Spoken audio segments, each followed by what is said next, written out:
Hello అందరికీ welcome to cutie Khushi's kitchen. So అందరూ ఎలా ఉన్నారు, బాగున్నారా? నేనైతే ఈరోజు Telangana special the most famous అన్నమాట ఇది సర్వపిండి చేయబోతున్నాను. ఈ సర్వపిండి తెలంగాణలో ఇష్టపడని వాళ్ళే లేరు, కాబట్టి ఈ సర్వపిండి ఎలా చేసుకోవాలో చూసేద్దాం, వచ్చేయండి. సో ఇక్కడ నేను చూపిస్తున్న ఇంగ్రీడియంట్స్ సరిపోతాయి ఈ సర్వపిండి కోసం. సో ఇందులో నేను ఒక పెద్ద బౌల్ బియ్యపిండి అయితే తీసుకుంటున్నాను, హాఫ్ కప్ నువ్వులు తీసుకుంటున్నాను, హాఫ్ కప్ వేయించిన పల్లీలు, హాఫ్ కప్ సన్నగా తరిగిన కరివేపాకు, ఇక్కడ హాఫ్ కప్ ఈ పేస్ట్ వచ్చేసి జీలకర్ర, వెల్లుల్లి, పచ్చిమిర్చి పేస్ట్ అన్నమాట. ఒక కప్పు దాకా ఆనియన్, ఒక కప్పు దాకా ఉల్లిగడ్డల ముక్కలు అయితే తీసుకున్నాను. సో ఫస్ట్ మనం ఏం చేయాలంటే ఒక బౌల్ అయితే తీసుకొని అందులో మనం బియ్యపిండి కలుపుకోవడానికి ఎంత వాటర్ సరిపోతాయి అంత మాత్రమే వేసుకోండి.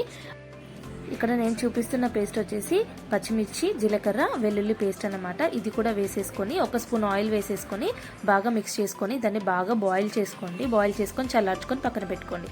ఇప్పుడు ఒక మిక్సింగ్ బౌల్ తీసుకొని అందులోనే ఒక పెద్ద కప్పు దాకా బియ్యపిండి తీసుకొని అందులోనే పల్లీలు, కరివేపాకు, ఉల్లిపాయలు, ఉల్లిగడ్డల ముక్కలు, సగం చెంచా పసుపు, ఒక 2 చెంచాల ఉప్పు అయితే వేసుకొని బాగా మిక్స్ చేసుకోండి. ఇలా ఫస్ట్ అయితే బాగా మిక్స్ చేసుకోండి. వాటర్ వేయకన్నా ముందే మనం బాగా మిక్స్ చేసుకోవాలి. ఇలా అన్ని మసాలాలన్నీ బాగా పిండిలో కలిసే విధంగా మిక్స్ చేసుకొని అందులోనే ఒక టేబుల్ స్పూన్ దాకా కారం, ఒక టేబుల్ స్పూన్ దాకా ధనియాల పొడి కూడా వేసుకొని బాగా మిక్స్ చేసుకోండి. ఇప్పుడు ఈ మసాలాలన్నీ ఈక్వల్గా ఈవెన్గా మనకి కలిసాయి కదా, అప్పుడు ఈ టైంలో మనం ఏదైతే మరిగించి పెట్టుకున్నామో పచ్చిమిర్చి పేస్ట్ యొక్క నీళ్ళు అవి కూడా వేసుకుంటూ మెల్లిమెల్లిగా కలుపుకోవాలి. మీకు సరిపడే అన్ని వాటర్ మెల్లిమెల్లిగా వేస్తూ కలుపుకోండి.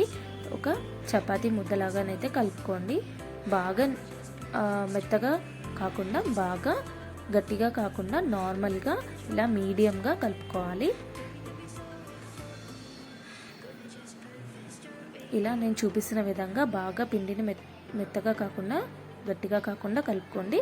ఆ తర్వాత నేను ఇక్కడ చపాతీ కాల్చే పెనం అయితే తీసుకొని దాని మీద ఆయిల్ అయితే అప్లై చేసి మనం ఒక పిండి ముద్దనైతే తీసుకొని దాన్ని రౌండ్గా ఒత్తుకోవాలి. మెల్లిమెల్లిగా రౌండ్గా ఒత్తుకోండి.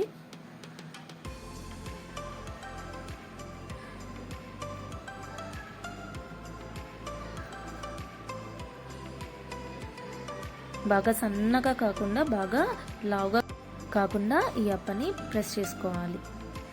ఇలా రౌండ్గా ప్రెస్ చేసుకున్న తర్వాత ఇలా నేను చూపిస్తే విధంగా రౌండ్గా హోల్స్ అయితే పెట్టుకోండి. ఇలా పెట్టుకున్న తర్వాత మీడియం ఫ్లేమ్లో ఒక 15 మినిట్స్ ఉంచండి. మూత పెట్టేసుకొని అంతే, ఎంతో టేస్టీ తెలంగాణ స్టైల్ సర్వపిండి రెడీ.